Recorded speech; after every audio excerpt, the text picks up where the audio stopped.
ये बहुत यूनिक है। ये लिटरली गोल्ड है भाई। ट्यूनिंग करवाई थी ETU से, एक्सपीरियंस द बेस्ट रहा है।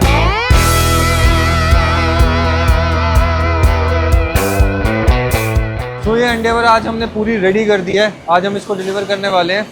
इसमें हमने डुअल टोन में जो है पेंट किया है। जो इसका रूफ से नीचे, पिलर से नीचे का एरिया है ना, उसको हमने कंप्लीट वाइट शेड में पेंट किया है। एंड जिसका जितना भी इसमें क्रोम था उसको हमने डीक्रोम करके ग्लॉसी ब्लैक पेंट कर दिया है। प्लस इसके अलॉयज एंड कैलिपर्स ये भी पेंट किए। तो अब कैलिपर्स जो है ना वो फरारी रेड शेड में है एंड जो इसके अलॉयज है वो ग्लॉसी ब्लैक है, ताकि वो कॉम्प्लीमेंट करे। अब क्या है कि इसका जो रूफ वाला एरिया है, आप पिलर्स देख सकते हो, इसके रूफ रेल्स एग्जैक्टली, एंड जो इसका रूफ है वो सारा ग्लॉसी ब्लैक में, तो वो डुअल टोन का लुक आएगा, जिसमें हमने इसके हैंडल्स को भी ग्लॉसी ब्लैक लुक में पेंट किया है। फाइनल फिनिशिंग चल रही है, क्लीनिंग हम इन एंड आउट कर रहे हैं। तो ये वाला प्रोसेस का हो जाएगा। फिर इसके बाद इसकी एक टेस्ट ड्राइव लेके इसको वॉश करेंगे एंड फिर हम इस गाड़ी को डिलीवर भी करेंगे। इसके अंदर हमने ट्यून जॉब भी किया है, प्लस साथ ही साथ इसके अंदर ये पेंट जॉब भी किया हुआ है, और इसके अंदर कुछ मैकेनिकल वर्क भी था, तो वो सब भी इसमें कंप्लीट किया है। एक बार ये क्लीन हो जाती है उसके बाद इसको करके डिलीवर।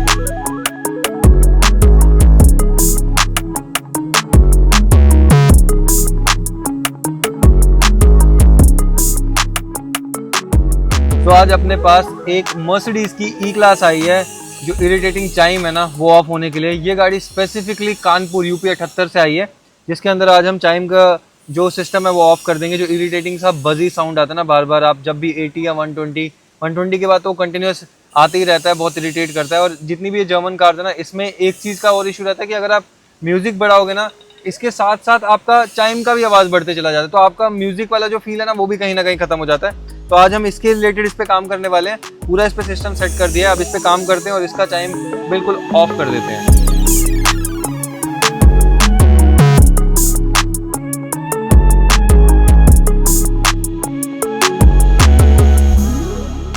अभी जो पहले वाला मंगाया था वो इसके लिए था, वो ब्लैक उसके वाले लिए था। वो ब्लैक वो वाले उसके के लिए लिए था। था। तो व्हाइट वाले का अभी आया है। वाइट वाले का अभी रिसीव किया है। तो ये गाड़ी, ये जयपुर वाली है ना? ये जयपुर वाली है। ये जयपुर वाली है। तो ये गाड़ी हमने आपको शायद पहले वाले व्लॉग्स में भी दिखाया होगा कि इस गाड़ी का देखो पूरा इंजन अभी निकला हुआ है, ठीक है। पूरा इंजन हमने इसका ना हेड और पूरा इंजन नया मंगाया है। और सेम चीज ये हमारे पास एक दूसरी एंडेवर है, इसमें भी एग्जैक्टली सेम चीज हो रही है, सेम चीज। दोनों गाड़ियों में मेजर प्रॉब्लम थी इंजन के अंदर, तो इसका भी देखो पूरा खुला हुआ है। और आपको दिखाते हैं कि जो हमारे पास इंजन मंगवाया था उसको बांधने का काम भी हमने चालू कर दिया था, और वो इंजन पूरा कंप्लीट है। और दूसरा इंजन ब्लॉक हमारे पास ये है, इधर देखो, ये देखो भाई, ये है गोल्ड, ये लिटरली गोल्ड है। 3.2 लीटर 5 सिलेंडर और मैसिव इंजन भाई।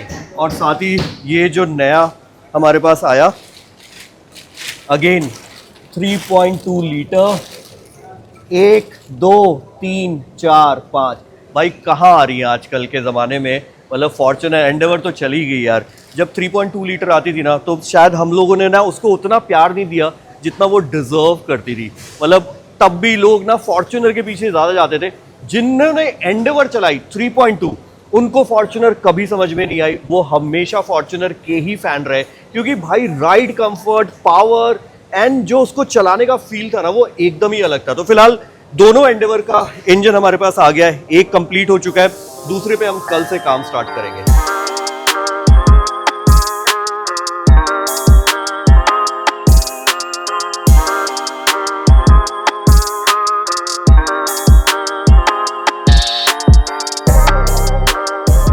हाँ। ये दोनों इंजन तो आ गए हैं। ये Q7 के भी हमारे पास ना बहुत सारे पार्ट्स आए हैं, क्योंकि ये पूरा इंजन वाला है जो इंजन ब्लॉक नीचे फट गया था ना। हाँ, जिसका फट गया था ना पानी में जाने से, तो इसका पूरा सब सेटअप मंगा दिया है। तो इसके बाद जब ये वाला इंजन हो जाएगा, इंजन रूम थोड़ा खाली हो जाएगा, तो फिर हम इस पे वर्क स्टार्ट कर देंगे। One work at A time. हाँ, क्योंकि वो प्रॉपर फिर उसकी चीजें होनी चाहिए। हाँ, तो क्योंकि ये इंजन बहुत बड़े हैं यार। Q7 इट्स 3 लीटर ना? Yes yes, it's 3 litre 6 cylinder ना? ये V6 है। V6 है। हाँ, V6 है। भाई कितना पावरफुल इंजन होता है। एक पानी में जाने की वजह से ना वो इंजन का पिस्टन, क्रैंकशाफ्ट सब चला गया यार। मतलब वो इंजन, मैंने आई थिंक हमने उस पर रील और वीडियो भी बनाई थी, फट गया था पूरा ब्लॉक फट गया था। और सोचो कितना ज्यादा एक्सपेंसिव इंजन होते हैं, बट वही है कि यार जब टाइम खराब चलता है ना, तो यार ऊंट पे चढ़े हुए आदमी को भी कुत्ता काट लेता है।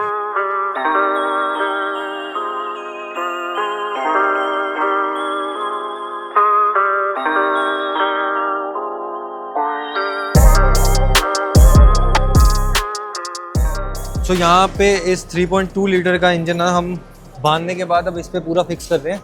तो हमने इसको प्रॉपरली जैक्स पे लगा रखा है गाड़ी को, और इसको प्रॉपरली इस पे इंस्टॉल कर रहे हैं। और इंस्टॉल करने के बाद सिर्फ इतना ही काम नहीं है, इसको ना स्टार्ट रखना पड़ेगा कम से कम भी एटलीस्ट 6 से 8 घंटे के लिए, ताकि ना इसका जो ब्रेक इन पीरियड है ना वो पूरा हो जाए। एंड जब हम इसकी टेस्ट ड्राइव लेना, उस टाइम पे अगर थोड़ा हार्ड पेडल भी प्रेस करके देखना पड़ेगी एक्चुअली कोई प्रॉब्लम तो नहीं आ रही गाड़ी में, तो वो भी चेक कर सकते हैं। उसके लिए मेन रीज़न है कि हमें गाड़ी को कम से कम 6 से 8 घंटे के लिए स्टार्ट छोड़ना पड़ेगा। तो आज हम पूरा प्रोसेस का कंप्लीट कर देंगे और कल सुबह आके इसके इंजन को स्टार्ट कर देंगे और फिर इसको छोड़ देंगे स्टार्ट, ताकि वो एक बार ब्रेक इन पीरियड पूरा कंप्लीट हो जाए और फिर हम इसकी टेस्ट ड्राइव ले सकें।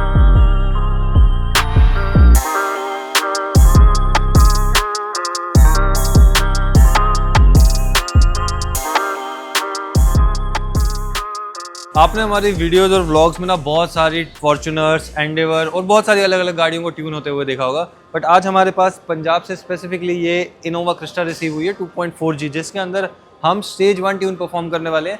और उससे पहले हम इसका जो है DPF रीजनरेशन का प्रोसेस पूरा करने वाले हैं, क्योंकि गाड़ी काफ़ी ज़्यादा चल चुकी है। एंड ये कुछ बेसिक नेसेसरी स्टेप्स होते हैं जो हमें लेने चाहिए जब भी हम गाड़ी पे ट्यून का प्रोसेस करें, क्योंकि जो भी ट्यून से रिलेटेड चीज़ें होती है ना, उससे पहले प्री रिक्विजिट कुछ जॉब्स होती है जो करना बहुत ज़्यादा ज़रूरी है। जैसे इस रीजनरेशन प्रोसेस के बाद हम इस गाड़ी का पूरा ECU का डेटा रीड करेंगे और उसके सारे कोड चेक करेंगे कि कोई भी कोड तो नहीं आ रहा है गाड़ी में, जिससे आगे चल के गाड़ी में कोई प्रॉब्लम अराइज हो सकती है। तो ये सारी चीज़ें करना बहुत ज़्यादा इंपॉर्टेंट है। फिलहाल हम इसका रीजनरेशन स्टार्ट करते हैं और इसको पूरा रीजनरेट करने के बाद हम इस पे स्टेज 1 का जो ट्यून है वो रन करेंगे।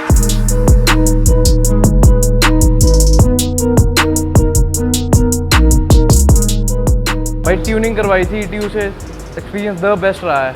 मतलब चीता बन गई। अब स्टेज 2 बहुत जल्दी करवाएंगे। पहले जैसे 3-4 हज़ार RPM पे लैग बहुत ज़्यादा मतलब होल्ड करके रखती है, अब साथ के साथ ही अपशिफ्ट हो रही है, तो बहुत फ़र्क है। मतलब टॉर्क कन्वर्टर सब कर सकते हैं इससे, बहुत फ़र्क है।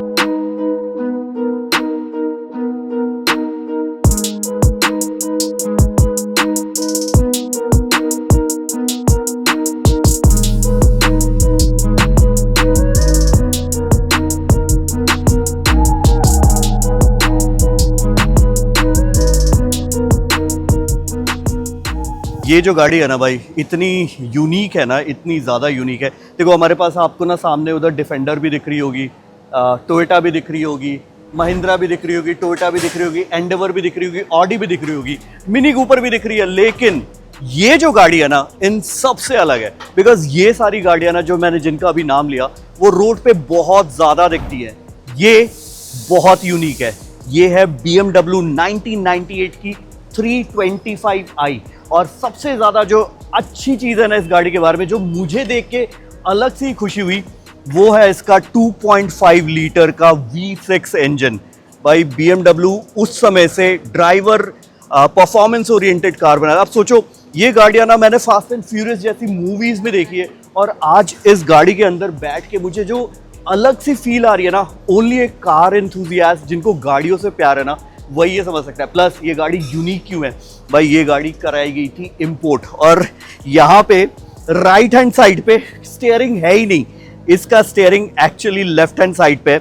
और अगर मैं उधर से दिखाऊं तो भाई अंदर का जो पूरा केबिन है ना, एक कॉकपिट जैसा लगता है। प्लस एक और चीज, अब यहाँ पे ना छोटी सी चीज देखो, आपको ना ये गियर लीवर पकड़ के ना भाई ऐसा लग रहा है ना जैसे आप ना एक कॉकपिट में बैठे हो और आप प्लेन को टेक ऑफ करने के लिए जैसे आप फील करते हो ना, एग्जैक्टली वैसा BMW ने इतना अलग सा डिजाइन किया ना। आज जो BMW में छोटे छोटे खटके आ रहे हैं ना भाई, उसमें वो वाइब ही नहीं है, और इसका रूफ खुल जाता है, ठीक है। तो बेसिकली आपको उस जमाने में भी एक अलग सी वाइब देती होगी वो गाड़ी जब रोड पे चलती होगी। साथ ही साथ यहाँ पे देखो PRND321, आप बताओ कि ये चीज किस गाड़ी में आज के डेट में आती है। नॉर्मली D के बाद एक स्पोर्ट्स मोड लगता है भाई, this is all time sports mode. इसमें 3, 2, 1 आप गियर अपने हिसाब से सेलेक्ट कर सकते हो, मतलब this is kind of A manual. अगर आपको ड्रैग करना है तो आपको तीसरे, दूसरे, पहले गियर का ये पूरा पूरा ऑप्शन दे रही है यहीं से। काफी ज्यादा यूनिक गाड़ी है और काफी ज्यादा स्पेशल गाड़ी है। प्लस ये सामने जो मेरे को एनालॉग क्लस्टर मीटर दिख रहा है ना, ये मेरे को पूरा वो प्लेन वाले कॉकपिट वाली वाइब दे रहा है, जहां पे मीटर्स एनालॉग है, कुछ भी डिजिटल नहीं है, सारे फिजिकल बटन्स हैं। हेडलाइट ऑन करने के लिए यहाँ पे एक छोटा सा पुल स्विच दिया हुआ है। तो वो सारे जो खटके आते थे ना पहले, वो सारे इस गाड़ी में, no fancy stuff, only raw power. And आज भी जिनकी भी ये गाड़ी है ना, उन्होंने इतने अच्छे से मेंटेन, एक स्क्रैच नहीं है डैशबोर्ड के ऊपर, इतनी प्यारी गाड़ी मेंटेन्ड है, एक रस्टिंग नहीं है गाड़ी के ऊपर, ठीक है। तो ये होता है प्यार, ये होता है सच्चा प्यार गाड़ी के प्रति।